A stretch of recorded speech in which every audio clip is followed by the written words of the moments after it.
why then do we have the perceptions appear as they do? Why do they not more accurately reflect reality? And just a quick NB, I have watched you talk about this, and I still haven't quite got my head around it. So yes, if you could explain, please. Perceptions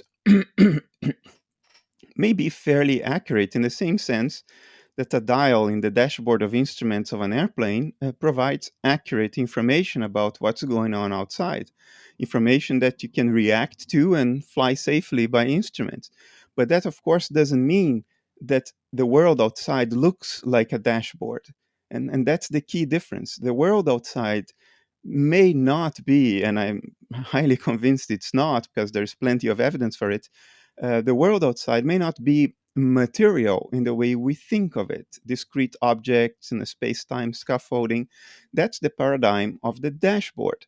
It's accurate in the sense that it allows us to survive, allows us to react timely to environmental challenges by presenting what's relevant about the world at a glance to us on the screen of perception. It helps us avoid unlimited increases of entropy in our internal states. Now, this is complicated. It only means the following.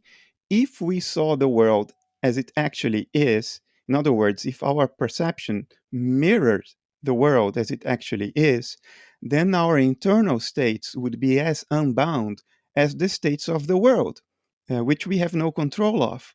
And that means that seeing alone could kill you. It could increase the dispersion of your internal states to the point that you would melt into hot soup. And that's thermodynamics for you.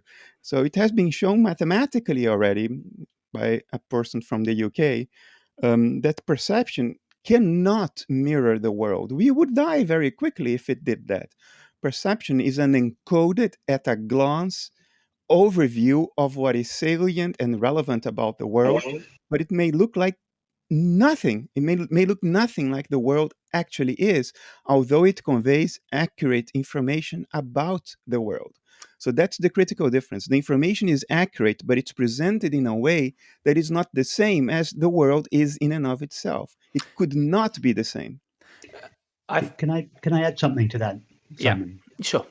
Just really just to reiterate what Bernardo is saying, just the fact that we perceive the world from one localized point of view, it implies that our view of it must be limited, because to get an accurate view of reality, we would have to perceive it simultaneously from all possible points of view. So just the very fact, and then all we would perceive then is utter blackness. But just the fact that that perception always takes place from a localized point of view. Well, what is perceived is always relative to that point of view. It can always only be a limitation of what is really there. So perception, by definition, is limited and inaccurate. Which doesn't mean I'm not invalidating it. It has a purpose, as Bernardo says, but it must give us an inaccurate picture of reality.